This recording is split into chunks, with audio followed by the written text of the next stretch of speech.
बिस्मिल्लाहिर्रहमानिर्रहीम। अस्सलाम वालेकुम दोस्तों, आज हम बात करेंगे हज़रत दाऊद अलैहिस्सलाम के बारे में। हज़रत दाऊद अलैहिस्सलाम उन रसूलों में शामिल हैं जिनकी तरफ किताब नाजिल की गई। ज़बूर हज़रत दाऊद अलैहिस्सलाम पर नाजिल हुई और शरीयत मूसवी को असर नौ ज़िंदा किया बनी इसराइल में हज़रत दाऊद अलैहिस्सलाम ने। उनकी रुश्द व हिदायत के लिए, सीधे राह पे चलाने के लिए हज़रत दाऊद अलैहिस्सलाम ने बतौर नबी बनी इसराइल की कौम में अपना वक्त गुजारा और उसके साथ साथ बादशाही और शहनशाही भी उनके हिस्से में आई। हज़रत दाऊद अलैहिस्सलाम बादशाह होने के साथ साथ एक नबी भी थे। बादशाहत के साथ हज़रत दाऊद अलैहिस्सलाम का जो तर्ज़ मुआश है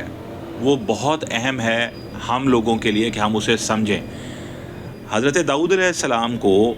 अल्लाह ताला ने हुक्म दिया कि तुम बादशाहत के साथ साथ अपने मुआश की तलाश ख़ुद करो। हज़रत दाऊद अलैहिस्सलाम अपने बादशाहत के ज़माने में अक्सर औक़ात भेस बदल कर जब गलियों में निकलते तो लोगों से पूछते कि दाऊद कैसा आदमी है। तो लोग कहते कि दाऊद बहुत अच्छे आदमी हैं और हर एक से आपको अपनी तारीफ़ ही सुनने को मिलती। मगर एक दिन एक फ़रिश्ता अल्लाह ताला के हुक्म से ज़मीन पे उतरा।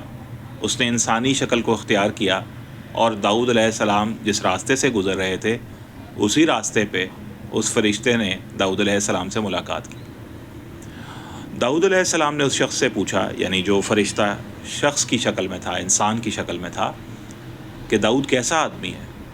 तो उस फ़रिश्ते ने कहा कि यूँ तो दाऊद बहुत अच्छा आदमी है मगर उसमें एक कमी है, अगर वो कमी उसमें से दूर हो जाए तो वो कामिल बन सकता है। दाऊद अलैहिस्सलाम के पूछने पे उस फ़रिश्ते ने बताया कि दाऊद में कमी ये है कि वो बैतुल माल पर ख़ुद को और अपने ख़ानदान को पालता है। ये बात सुननी थी कि फ़रिश्ते के डिसअपीयर होते ही, गायब होते ही, नज़र से ओझल होते ही दाऊद अलैहिस्सलाम आजिज़ी और इनकसार के साथ अल्लाह के सामने इस्तग़फ़ार करते हुए सजदे में गिर पड़े और अल्लाह ताला से ये दुआ की कि या अल्लाह, मुझे मेरी मुआश के बंदोबस्त में आज़ाद कर दे और मेरा किसी तरह की भी जो डिपेंडेंस है वो शहनशाही, बादशाहत और बैतुल माल पर ना रहे। अल्लाह ताला ने इस पर हज़रत दाऊद अलैहिस्सलाम पर जो एक इल्म उतारा, जो उनके फ़न मुआश में उनका मददगार हुआ, वो था ज़िर्राह बनाने का इल्म, ज़िर्राह साज़ी। ज़िर्राह साज़ी यानी ज़िर्रा उस आर्मर को कहते हैं जो एक फ़ाइटर अपने जिस्म पर पहनता है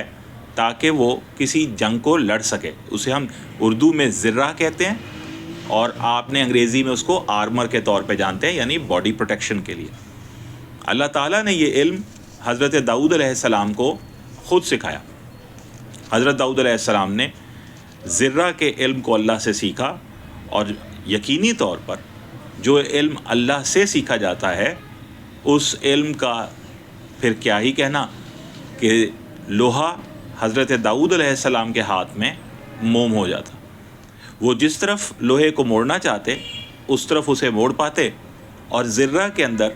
जैसे अगर आपने कभी ज़िर्रा देखी हो तो आप जानते हैं कि बहुत छोटे छोटे बल होते हैं और बहुत छोटे छोटे जोड़ होते हैं। अल्लाह ताला से मांगी वो दुआ यूँ पूरी हुई कि अल्लाह की अता की सूरत में लोहा हाथ में मोम होता और हज़रत दाऊद अलैहिस्सलाम बड़ी आसानी उससे ज़िर्रा बनाते चले जाते। तो ज़िर्रा साज़ी की सनत व हरफत हज़रत दाऊद अलैहिस्सलाम को अल्लाह ताला ने सिखाई और इसका नतीजा ये होता कि एक दिन में हज़रत दाऊद अलैहिस्सलाम एक ज़िर्रा बनाते, 6000 की उसको बेचते और 2000 अपने इस्तेमाल के लिए और अपने ख़ानदान के इस्तेमाल के लिए रखते और बाकी 4000 जो है वो दोबारा लोगों में तकसीम कर देते। कुरान मजीद में सूरह अंबिया में भी इसका तस्करा मिलता है, जहाँ अल्लाह करीम फरमाते हैं, और हमने दाऊद को ज़िर्रा बनाना सिखाया ताकि वो तुमको तुम्हारी लड़ाई में महफूज रखे।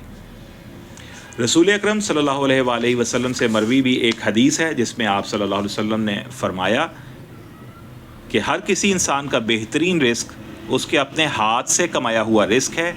और बिलाशुबा हज़रत दाऊद अलैहिस्सलाम अपने हाथ से रोज़ी कमाते थे। गौरतलब पहलू इस बात में यह है कि ہاتھ سے روزی کمانا ایک اس شخص کے لیے جو شہنشاہ بھی ہے، بادشاہ بھی ہے، مگر وہ اللہ سے دعا کر کے شہنشاہیت اور اپنی بادشاہت اور اپنے پاس موجود بیت المال پر انحصار نہیں کرتا، بلکہ اللہ تعالیٰ سے ایک آزادانہ معاش کی دعا کرتا ہے، اور اللہ تعالیٰ پھر عطا کی شکل میں ایک معجزہ یعنی ہاتھ میں لوہے کا موم ہو جانا اس کو عطا کرتے ہیں، اور اس سے وہ ایک پوری نئی صنعت قائم کرتا ہے جسے زرہ بنانے کی صنعت کے نام سے آج دنیا جانتی ہے۔ اس کے ساتھ ساتھ حضرت داؤد علیہ السلام کو ایک اور معجزہ جو عطا ہوا وہ یہ تھا کہ جو زبور ہے، جب وہ حضرت داؤد علیہ السلام پر اتری تو حضرت داؤد علیہ السلام جب زبور کی تلاوت فرماتے تو وہ تلاوت اس قدر اثر انگیز ہوتی کہ جمادات یعنی ارد گرد کے پہاڑ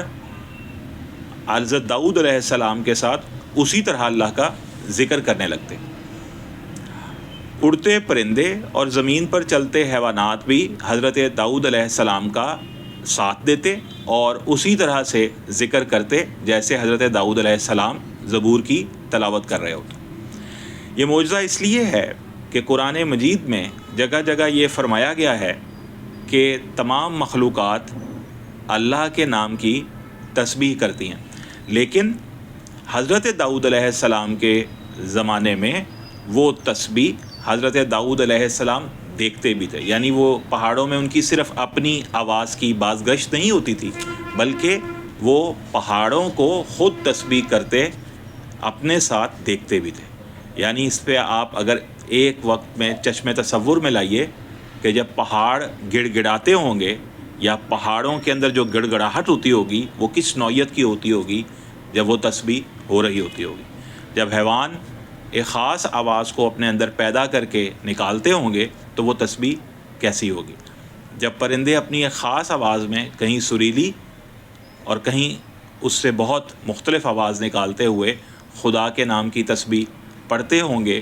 اور وہ تب جب ان کے درمیان ایک نبی حضرت داؤد علیہ السلام موجود ہیں اور وہ خود اللہ کا ذکر اور اس کے نام کی تسبیح کر رہے ہیں۔ تو یہ اللہ تعالیٰ نے حضرت داؤد علیہ السلام کو معجزہ عطا فرمایا کہ ان کا لحن ایسا تھا، ان کی آواز ایسی تھی، اس کی اثر انگیزی ایسے تھی کہ پہاڑ، طیور اور حیوانات سب اللہ کے نام کی تسبیح کرتے تھے۔ مسند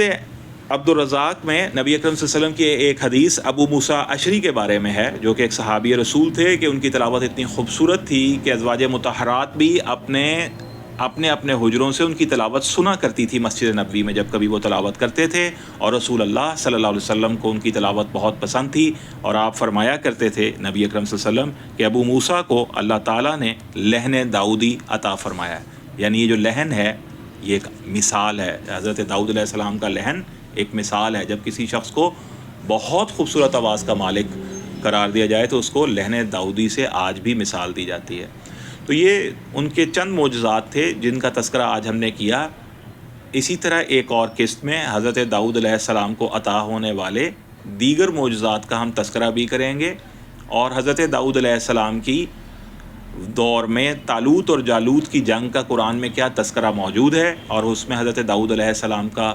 کیا کردار تھا، اور اس کردار کی وجہ سے حضرت داؤد علیہ السلام کو کیسے بادشاہت ملی، اس پر بات کریں گے اپنی اگلی قسط میں، جو اس ویڈیو کی اگلی قسط ہوگی۔ اپنا بہت خیال رکھیے گا، اسی طرح کی کسی اور ویڈیو کے ساتھ پھر حاضر ہوں گے۔ السلام علیکم۔